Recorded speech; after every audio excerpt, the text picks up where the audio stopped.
ঢালিউডের আলোচিত নায়ক জায়েদ খান। গত ডিসেম্বরের খবর, যুক্তরাষ্ট্রের অন্যতম বাংলা গণমাধ্যম ঠিকানায় নতুন ঠিকানা গড়েছেন তিনি, এমনটাই জানা গেছে। এরপর 6 মাস অতিক্রম, কিন্তু সেই বিষয়ে জায়েদ খানের কোনো তথ্য পাওয়া যাচ্ছিল না। ভক্তদের মনে তৈরি হচ্ছিল প্রশ্ন। অবশেষে সেই সন্দেহ দ্বিধা কাটানোর উদ্যোগ নিয়েছেন জায়েদ খান। সরাসরি জানিয়ে দিলেন ঠিকানায় তার উপস্থিত থাকার চূড়ান্ত টাইম টেবিল।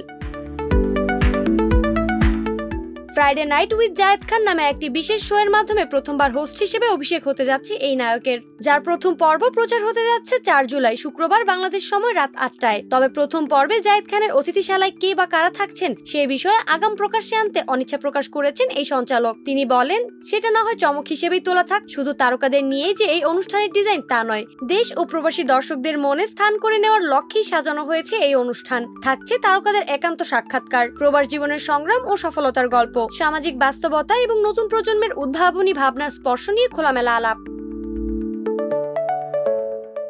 সম্প্রচারের বার্তা জানিয়ে যুক্তরাষ্ট্র থেকে জায়েদ খান বলেন, এটা আমার জন্য এক নতুন যাত্রা। আমি এমন একটি অনুষ্ঠান উপহার দিতে চাই যেখানে আমাদের গল্পগুলো উঠে আসবে, বাস্তবতা, অনুপ্রেরণাদায়ক ও চেতনাকে নাড়া দেওয়ার মতো। এদিকে ঠিকানা গ্রুপের সিইও বলেন, এই শো আমাদের সংস্কৃতি, অভিজ্ঞতা এবং আত্মপরিচয়কে বিশ্বমঞ্চে পৌঁছে দেওয়ার এক সাহসী পদক্ষেপ। জায়েদ খানকে আমাদের এই যাত্রায় পেয়ে আমরা গর্বিত।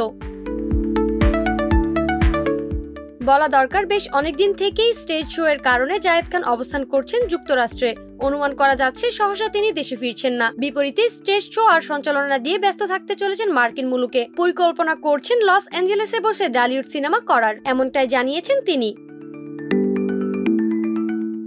প্রসঙ্গত 2006 সালে ঢালিউডে অভিষেক হয় জায়েদ খানের। বেশ কয়েকটি বাংলা ছবিতে নিজেকে প্রতিষ্ঠিত করেছেন তিনি। 2017 সালে এক সিনেমায় প্রযোজক হিসেবে নাম ভাঙিয়ে নতুন দিগন্তে পা ফেলেন তিনি। এবার ফ্রাইডে নাইট উইথ জায়েদ খান নামের এই বিশেষ শো এর মাধ্যমে প্রথমবার হোস্ট হিসেবে অভিষেক হতে যাচ্ছে তার। 2024 সালের জুলাই থেকে নিউ ইয়র্কের ঠিকানার বিনোদনমূলক ডিজিটাল প্রযোজনায় উপস্থাপক হিসেবে যোগ দিয়েছেন তিনি। এটা তার প্রথমবার উপস্থাপক হিসেবে করা কাজ, যা অত্যন্ত গুরুত্বপূর্ণ রূপে ধরা দেয়। পাশাপাশি তিনি যুক্তরাজ্য, মালয়েশিয়া, অস্ট্রেলিয়া, যুক্তরাষ্ট্র ও কানাডাতে মঞ্চাভিনয়ের মধ্য দিয়ে বিশাল বাংলাদেশি সম্প্রদায়ের মন জয় করেছেন।